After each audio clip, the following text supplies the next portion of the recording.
Today we are going to talk about Henry Whitman, one of the most famous American writers of the Roaring Twenties. Henry Whitman, one of the most famous American writers from the Roaring Twenties. Whitman was born in New York in 1875. His family was rich and he grew up with his older sister and brother. His parents raised them to always express their opinion, no matter what other people thought. He grew up in a place where he did not have to worry about money.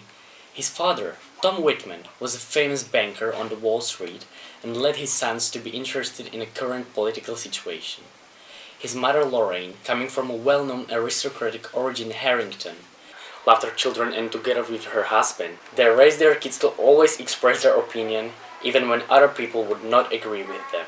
Now let me introduce you our special guest, the last living descendant of the famous author Henry Whitman, his one and only living granddaughter, Mary Whitman. Hi Mary, you are one of the few people that knew Henry personally. Could you tell us how old you were when you spent time with him and anything remarkable that you remember about him? Sure. Hello everybody. Thank you for the invitation. Yes, I spent a lot of time with him when I was young. My grandfather was a kind and polite person, yet a very strict man. He was a very moral person with a very bright sense of humor. I admired his strength and also that he was never afraid to speak for other people who were not able to speak for themselves. Due to this, many times he came across unpleasant critics. Could you tell us your favorite memory with your grandfather? Well, he was very hardworking and dedicated to writing, so spending time with him was very special to me. I remember sitting next to him watching him working on another book of short stories. Sometimes he would ask me if what he had written so far was good and if I liked it. That was amazing. I really felt like part of the magical moment of writing a story that is probably going to last centuries. I don't have a favorite memory. They are all different, but each one has something unforgettable in it.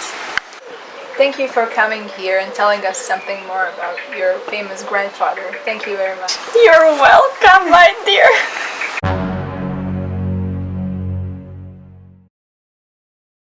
Do you want to get in shape? Gym is too expensive for you. You don't have enough time for exercising. We have a solution for you. Magical seeds. With them, everyone can become a model. First, results can be seen after only 2 weeks. After 6 weeks, your friends won't recognize you. Order your magical seeds now.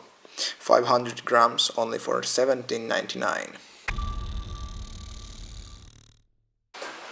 Henry was a calm child with never-ending fantasy who would prefer to be alone than to hang out with other local boys.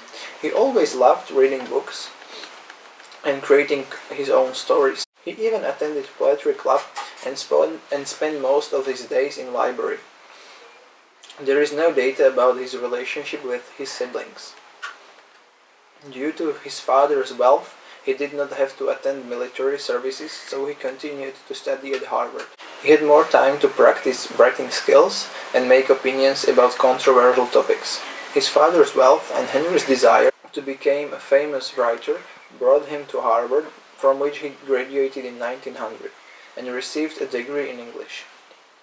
He got famous for his originality and ideas and the way he supported the moral opinions throughout his short stories.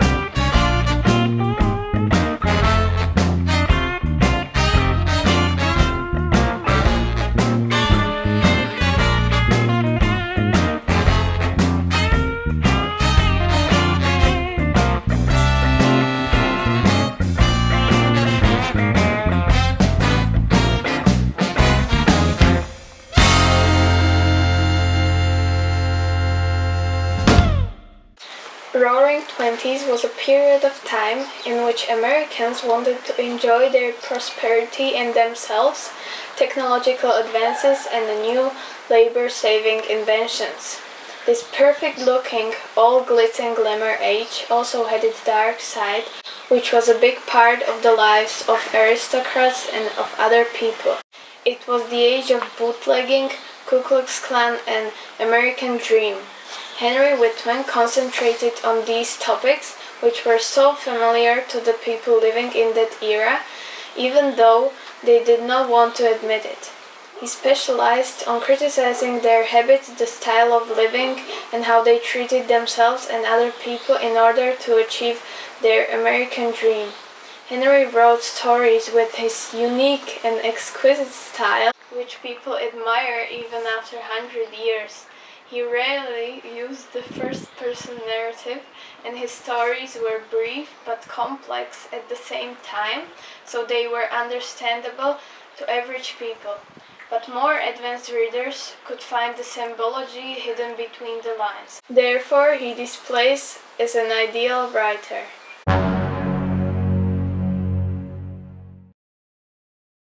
Magical Seeds. First results can be seen only after 2 weeks. Order your Magical Seeds now for 500 grams only for €70.99. More information at www.magicalseeds.com. Thank you for watching another episode of Keeping Up with History of Literature, and see you next episode. Bye!